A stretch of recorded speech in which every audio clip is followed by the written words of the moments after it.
Student of class 12। आज math में मैं आप सभी लोगों को दिए हुए आव्यूह के सहखंड अवयव और उसकी संगत साड़ी के उपसाड़ी के बारे में बताना है। जैसे मान लीजिए कोई दिया हुआ वर्ग आव्यूह कैपिटल ए है, इस प्रकार की आव्यूह कैपिटल ए इक्वल टू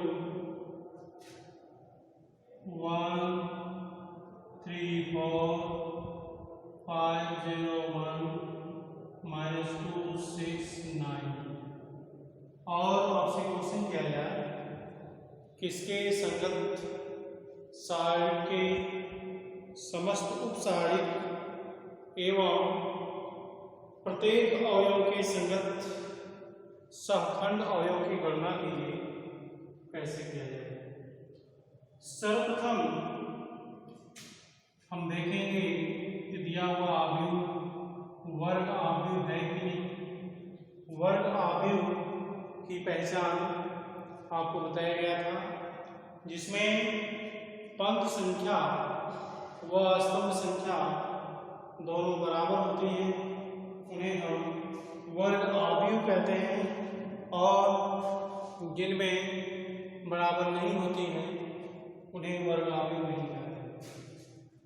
हम देख रहे हैं कि यह आव्यूह ए बराबर 1 3 4 5 0 1 -2 6 9 जो कि 3 क्रॉस 3 आर्डर का है, जिसमें पंक्तियों की संख्या 3 और स्तंभों की संख्या भी आप देख रहे हैं।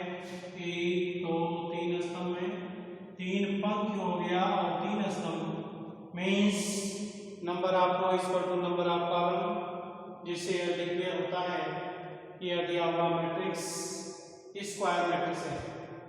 अब इसके संगत हम सारी चीज का देंगे मॉड आव्यूह, तो ये आव्यूह का सिंबल जो है डिटरमिनेंट का रूप में लेगा, और इस डिटरमिनेंट में एलिमेंट जिस ऑर्डर में दिए गए उसी ऑर्डर में लिखते हैं। 1 3 4 5 0 1 -2 6 9। अब इसकी संगत हमको माइनर डिटरमिनेंट जिसे उपसारी कहते हैं और सहखंड अवयव को फैक्टर्स में कहते हैं। तो इसके लिए पहले हम माइनर डिटरमिनेंट निकालेंगे, क्योंकि इस डिटरमिनेंट में 3 × 3 3 5 9 एलिमेंट है, तो इसके संगत 9 सब डिटरमिनेंट प्राप्त होंगे। किसके संगत? प्रत्येक अवयव के संगत द्वि कोट का। तो अब यहाँ पर देखिए पहले लिखेंगे AM11 AM11। अब इसमें आप क्या करेंगे, क्योंकि माइनर डिटरमिनेंट निकालना है, माइनर डिटरमिनेंट का ऑर्डर दिए हुए डिटरमिनेंट से कम होता है। AM11 द्वि कोट का बनेगा, और कैसे मिलेगा? 1 1 को छोड़ने पर मीन्स पहली पंक्ति और पहले स्तंभ को छोड़ने पर, पहली पंक्ति छोड़ेंगे पहला स्तंभ छोड़ेंगे 0 1 6 9, ये 1 1 मिल गया। अब हम निकालेंगे M12, तो M12 सब डिटरमिनेंट है, इसमें पहली पंक्ति और दूसरा स्तंभ छोड़ेंगे। पहली पंक्ति ये छूटेगा, दूसरा स्तंभ ये छूटेगा। 5 1 -2 9 5 1 -2 9। तीसरा एलिमेंट M13 होगा, A13 पहली पंक्ति और तीसरे कॉलम को छोड़ने से प्राप्त होगा। पहली पंक्ति छोड़ेंगे, तीसरा कॉलम छोड़ेंगे, 5 0 0 5 0 हो गया और -2 6 हो गया। अब पहली पंक्ति की संगत जितने भी माइनर डिटरमिनेंट थे सब प्राप्त हो गए। अब दूसरी पंक्ति की करस्पॉन्डेंस लेंगे, M21 सेकंड रो और फर्स्ट कॉलम छोड़ेंगे, तो सेकंड रो और फर्स्ट कॉलम छोड़ेंगे, 3 4 6 9 3 4 6 9 उसी ऑर्डर में कर देंगे। नेक्स्ट M22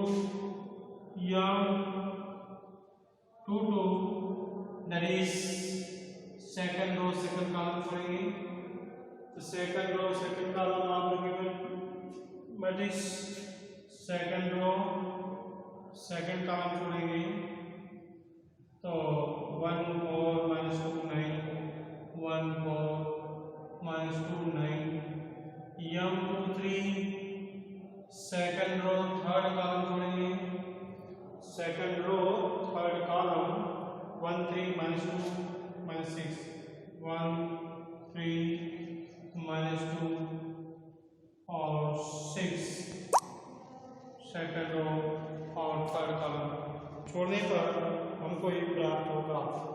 इसी प्रकार हम नेक्स्ट लेंगे, तो नेक्स्ट में देखिए फर्स्ट रो के करस्पॉन्डेंस तीनों डाटा हो गए, सेकंड रो से भी हो गए। अब हमको थर्ड रो से चलना है। M31 means third row first column छोड़ेंगे, थर्ड रो फर्स्ट कॉलम छोड़ेंगे, 3 4 0 1 मिलेगा, 3 4 0 1। इसके बाद second third row second column छोड़ेंगे, third row second column minor determinant, third row second column 1 4 5 1 1 4 5 1। इसके बाद थर्ड रो थर्ड कॉलम छोड़ेंगे, थर्ड रो थर्ड कॉलम तो आएगा माइनर डिटरमिनेंट 1 3 5 0 1 3 5 0। अब जब सब माइनर डिटरमिनेंट मिल गया इसका, तो डिटरमिनेंट 2 क्रॉस 2 का होने की दशा में उसका रिजल्टेंट मुख्य विकर्ण का गुणनफल माइनस गौण विकर्ण का गुणनफल सूत्र अनुसार ज्ञात किया जाता है। तो हम इसको सरल करेंगे तो 0 हो जाएगा और -6 0 -6 -6 आएगा। M12 को सरल करेंगे 1 2 5 9 45 45 अब माइनस सूत्र का है -2 45 2 जोड़ेंगे जाएगा 47 और 1 3 लेंगे तो 5 30 फार्मूला से माइनस और 0 से मल्टीप्लाई करेंगे 0 माइनस प्लस, तो ये आपका जाएगा 30। M21 सॉल्व करेंगे, सारे आगे को पढ़ते हैं। फार्मूला y मुख्य विकर्ण का गुणनफल माइनस गौण विकर्ण का गुणनफल 3 9 27 माइनस 6 4 24, इसको सॉल्व करेंगे 3 आएगा, फिर ये आएगा 9 माइनस 4 2 8 प्लस 8 हो जाएगा 9 8 17 आएगा। इसका गुणनफल ज्ञात करेंगे तो 6 माइनस फार्मूले का है और प्लस 3 गुना 6 ये 12 आ जाएगा और इसका गुणनफल निकालेंगे ये आएगा 3 माइनस 0 दैट इज 3 हो जाएगा। इसका गुणनफल 1 माइनस 20 माइनस 19 आएगा और लास्ट वाला पॉइंट है ये आएगा 0 माइनस 5 3 15 ये आ जाएगा आपका -15। इस सूत्रानुसार हम किसी भी दिए गए आकृति के संगत माइनर डिटरमिनेंट का मान ज्ञात करते हैं। यदि वह 2x2 ऑर्डर का हो जाता है तो मुख्य विकल्प के गुणनफल में से गौड़ विकल्प के गुणनफल को घटा करके उसकी गणना करते हैं। अब मान लीजिए हमें किसी अवयव का कोफैक्ट सखंड अवयव ज्ञात करना है। सखंड अवयव को हम परिभाषित करेंगे कि किसी दिए गए डिटरमिनेंट जो अवयव के संगत डिटरमिनेंट मिला है स्क्वायर अवयव से, उसके किसी भी अवयव के संगत चिन्ह सहित उपसारी के मान को उसका सखंड अवयव कहते हैं, जिसे क्रमशः a11, a12, a13, a21, a22, a23, a31, a32, a33 से प्रदर्शित किया जाता है। तो देखिए अगर इसका a21 लेते हैं, चिन्ह के साथ मान होता है a21 या पहला a11 है, a11 एक एक जोड़ेंगे तो 2 आएगा।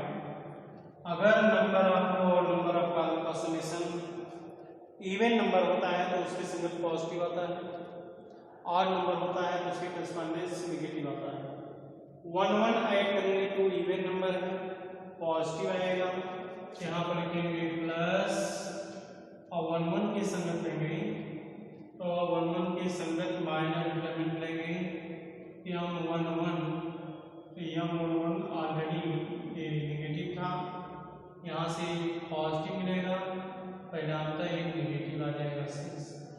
अब अगर हम a12 लेते हैं तो 1 2 3 इवन है, ऑड है, नेगेटिव आएगा, और इसके संगत माइनर डिटरमिनेंट लेंगे, माइनर डिटरमिनेंट m12 है, और m12 का वैल्यू हम निकाले हैं, m12 का वैल्यू हमको मिला है 47, इस मान को यहाँ पर रखेंगे, क्या जाएगा -47। अब a13 लेते हैं, a13 प्लस m13 होगा, और पॉजिटिव m13 का वैल्यू प्लस 30 आया है, इसका रिजल्ट हमको मिलेगा +30, और दूसरी पंक्ति में चलेंगे a21 नेगेटिव आएगा, correspondence minus determinant m21 minus the value of m21 that is +3, इसका रिजल्ट मिलेगा -3। a22 पॉजिटिव m22 आएगा, और m22 का वैल्यू हम निकाल चुके हैं, m22 मीन्स 17, क्या आएगा 17, now a23 नेगेटिव m23, और m23 का वैल्यू आया है 12, यहाँ पर रखेंगे 12 विद नेगेटिव साइन। अब a31 लेते हैं, पॉजिटिव m31 आएगा, m31 मीन्स m31 +3 है, ये आएगा 3, now a32 negative of m32, और m32 का वैल्यू है m32 मीन्स -19 है, माइनस माइनस प्लस होगा, +19 आएगा। अब a33 last digit plus m33, the value of m33 means minor determinant corresponding to the second row second column element, third row and third column element, ये आप निकाल चुके हैं, m33 -15 है, -15 रिजल्टेंट -15। इसी की सहायता से हम किसी भी दिए गए प्रश्न के माइनर डिटरमिनेंट और उसके संगत सखंड अवयव की गणना कर सकते हैं, और जैसा कि डिटरमिनेंट के विस्तार में आपको बताया गया था, किसी भी पंक्ति या किसी भी स्तंभ को लेकर के उसके संगत अवयव से हम उसके डिटरमिनेंट, उसके संगत उसके मापांक की गणना कर सकते हैं।